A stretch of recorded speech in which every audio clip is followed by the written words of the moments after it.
절망적인 경기였습니다. 양 팀의 수준차가 극명하게 갈린 경기였고 이 경기를 통해 챔스티켓은 멀어졌습니다.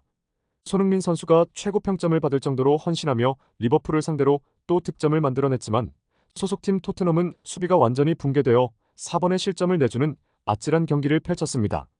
이에 현지 팬들은 실책을 만든 몇몇 선수들을 향해 대놓고 비난을 쏟는 등 실망한 모습을 보이고 있는데요. 그런데 이런 와중 경기가 끝난 후 손흥민 선수가 인터뷰 중 보인 반응과 경기 직후 리버풀 선수단과 따로 인사를 나누는 모습까지 포착되어 화제가 되었습니다. 심지어 리버풀의 간판 모하메드 살라 선수가 손흥민 선수에게 남긴 말 일부가 언론을 통해 공개되어 현지 팬 커뮤니티는 완전 난리가 나버린 상황인데요. 자세한 보도 내용과 실시간 현지 팬 반응을 구독과 좋아요로 함께 알아보도록 하겠습니다. 이번 리버풀 원정 경기는 손흥민 선수가 프리미어리그에서 300번째 출전을 달성한 경기로 의미가 깊었습니다. 하지만 토트넘은 아쉬운 수비 붕괴로 인해 패배했습니다. 우도기의 부상으로 왼쪽 풀백에 에메르송이 출전했는데요. 경기 시작부터 살라를 맨마크했던 에메르송은 반복적으로 살라에게 돌파당하는 모습을 보였을 뿐만 아니라 살라의 진입을 인지조차 하기 어려운 듯한 모습을 보였습니다. 결국 여러 번의 실점을 허용했고 이것이 후반전 득점에도 패배를 할 수밖에 없는 원인이 되어버렸는데요. 반면 후반부터 본격적으로 움직인 손흥민 선수는 드리블 돌파를 여러 차례 시도하며 페널티 박스로 진입했고 그때마다 최소 2명 이상의 수비수를 넘기는 모습을 보였죠. 이러던 중 좌측 돌파 후 스킵에게 밀어준 패스가 중앙에 히샬리송에게 전달되었고 히샬리송이 바로 뒤로 침투한 손흥민에게 마무리 패스를 넣으며 손흥민의 골이 폭발했는데 리버풀의 위르겐 클롭 감독이 토트넘의 손흥민 선수를 유독 경계해야 했던 이유가 또 한 번 증명되었습니다. 팀의 두 번째 골을 넣은 것을 비롯해 슈팅 이외, 키패스 이외에 패스 성공률 87%로 최고 평점까지 받았죠. 손흥민 선수는 이번 경기도 여러 번의 돌파 시도 끝에 필드골에 성공하며 프리미어리그 역사상 최초로 안필드 원정에서 4게임 연속 득점을 성공한 선수가 되었고 리버풀전의 기준으로만 보면 5경기 연속골로 그가 도르트문트를 잡던 양봉업자와 동시에 영국에선 리버풀 킬러로 불린 이유가 증명되었는데 당시 클롭 감독이 추격을 성공한 손흥민 선수를 보며 오히려 미소를 짓고 박수를 치는 장면이 중계를 통해 팬들에게 송출되었다 되기도 했었죠. 반면 언론의 반응은 이번 경기가 2대4라는 격차로 패배했고 경기 내용 때문에 몇몇 선수들의 방출을 야기하기도 했는데요. 손흥민 선수도 이번 경기 약간은 막막함을 느꼈던 것인지 힘들고 실망스러운 오후다. 이번 시즌 들어 처음으로 매우 어려운 상황을 맞았다. 우린 그걸 마주해야 하고 더 나아지고 강해져야 한다. 힘든 순간이 모두 함께 뭉칠 기회다. 시즌 초반에는 모든 게 잘 풀렸고 모두가 함께했고 모두 즐거웠고 다들 우리의 경기를 보고 싶어 했다. 주장으로서 나도 충분히 제 역할을 하지 못했다. 난 항상 팀원들을 최대한 강하게 밀어주고 싶다. EPL에서 뛰는 것에 경험이 많은 선수냐는 중요하지 않다. 우리가 지금 정말 힘든 순간을 보내고 있지만 계속 고개를 들고 이 고통과 패배를 감내할 것이다. 이런 준비가 돼 있지 않다면 그건 정말로 큰 문제다. 도전하고 싸울 준비를 해야 한다라며 선수들의 문제점을 주장으로서 끌어안으려는 모습을 보였죠. 실제로 영국의 텔레그래프는 경기 후 보도를 통해 엔제 포스테코글루 감독이 무자비함을 준비하고 있다. 히샬리송을 방출할 것이다. 포스테코글루는 이번 여름 선수단을 재정비할 것이고 히샬리송이 방출 1순위가 될 수 있다. 그리고 팀을 떠날 자원은 에메르송과 브리안 힐로 모두들 포스테코글루 감독 전술에 부적격 판정을 받았다. 그는 최근 두 자릿수의 골을 기록해냈지만 대부분 팀의 좋은 패스에서 연결된 골이었고 빅찬스에서 신입생인 브레넌 존슨이 더 좋은 성적을 보였다. 토트넘의 감독은 전방 공격수들에게 빠른 발을 보유할 것을 매우 선호하고 베르너, 손흥민, 존슨으로 이어지는 빠른 스프린트 포워드를 기용하기 시작했다.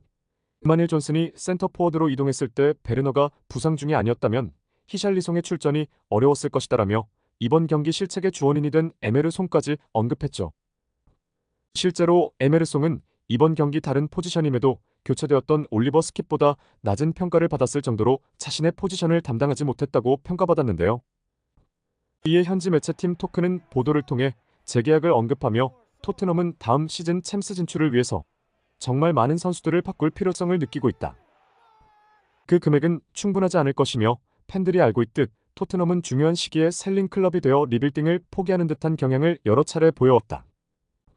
그들은 손흥민과 역대급 재계약을 걸고 몇몇 선수의 방출로 새 선수를 영입하는 과정에서 경제적 부담을 느끼고 있다. 손흥민의 현금화를 더 선호하게 될 가능성이 매우 높고 다니엘 레비 회장은 실제로 앞서 몇 차례 그런 행동을 했다라며 구단이 손흥민을 현금화할 가능성이 높다고 설명했습니다. 이런 와중 리버풀 지역지인 리버풀 에코는 경기 당시 안필드에서 리버풀 선수들을 중심으로 일어난 일들을 보도를 통해 소개하던 중 모하메드 살라의 일화를 공개했는데요. 소식에 따르면 살라는 경기가 끝난 직후 리버풀 현지 팬들과 직접 만날 일이 얼마 남지 않았음을 직감한 듯 보였다. 클럽 감독의 휴식기와 맞물려 그는 현재 사우디 리그로 이적할 것이 매우 유력한 선수로 항상 언급된다. 이미 살라는 자신의 개인 변호사를 통해 구단과 여러 차례 갈등을 겪었고 지난 경기는 감독과도 싸웠다. 팬들은 그가 경기 직후 보인 모습에 크게 주목하기 시작했는데 살라는 놀랍게도 팀과의 인사를 마친 직후 토트넘의 주장 손흥민을 향해 캡틴이라고 부르며 그를 돌아서게 했다라며 매체는 살라가 손흥민 선수를 직접 캡틴이라 불렀다 전했는데요. 두 선수는 두 시즌 전 함께 득점왕을 공동 수상했지만 축하보다는 비교를 더 많이 당해 묘한 라이벌 기류를 만들었고 올 시즌도 득점 경쟁이 한 골 차밖에 차이가 나지 않고 있죠. 이런 라이벌 관계인 그들이 나눈 대화에 대해 보도는 살라는 손흥민과 짧은 시간 동안 많은 대화를 나눴고 모든 것을 공개하긴 어렵지만 함께 축구를 할 수 있어 여기서 뛰는 것들이 즐겁게 느껴졌다는 취지의 말을 서로 나눈 것으로 확인되었다라며 마치 살라가 손흥민과 작별 인사를 하는 듯한 발언을 남겼다 설명했는데요. 이 소식에 현지 팬 커뮤니티 레딧의 팬들은 살라가 이제 진짜 가는구나. 어쩌면 소니도 곧 토트넘이 아닌 다른 곳에서 뛰게 될 수도 있을 것 같아. 소니랑 살라가 양쪽 윙에서 뛰는 걸 상상해봤을 거야. 다들 정말 강력한 팀일 거고 올 시즌 만약 그랬다면 리버풀은 당연히 우승을 했을 것이라고 생각해. 클롭 감독과 소니, 살라가 한 팀인 것을 생각해봐. 내가 팬이라면 정말 기분 좋아지는 세 사람이 떠오를 거야.